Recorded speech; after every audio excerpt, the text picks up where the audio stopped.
So, my journey back to school and work. Had a lot of stress with that. And yeah, I got stressed with getting into college and the exams and the placement since I've been out of school for 20 years. And watching YouTube and refreshing, I'm feeling better. But my biggest worry right now is how my wife is going to be when I'm gone. Like now, when she woke up and thinking that there are people here that weren't. So I don't know if it's blood sugar or if it's another stroke. That's the hell that's playing in my head.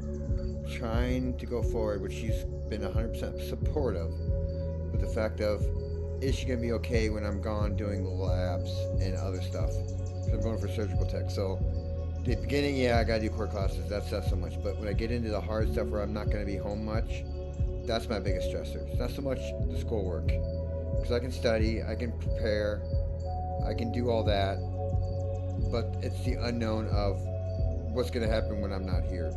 That's the biggest stressor, and I don't know how to handle that some days. That is the biggest thing that stresses me out day to day. That almost keeps me going. I'm gonna stop, but I'm not. I'm gonna find a solution. It's just finding that solution is the biggest problem when you have no family or relatives close by to fall back on.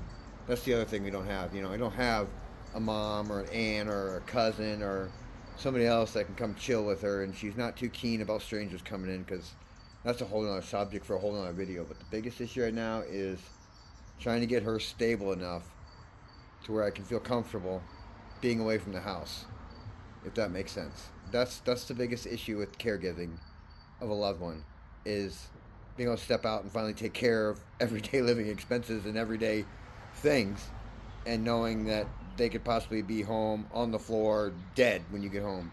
That keeps me awake at night. That keeps me awake at night. You all take care and never take your health for granted because you don't know what it'll do.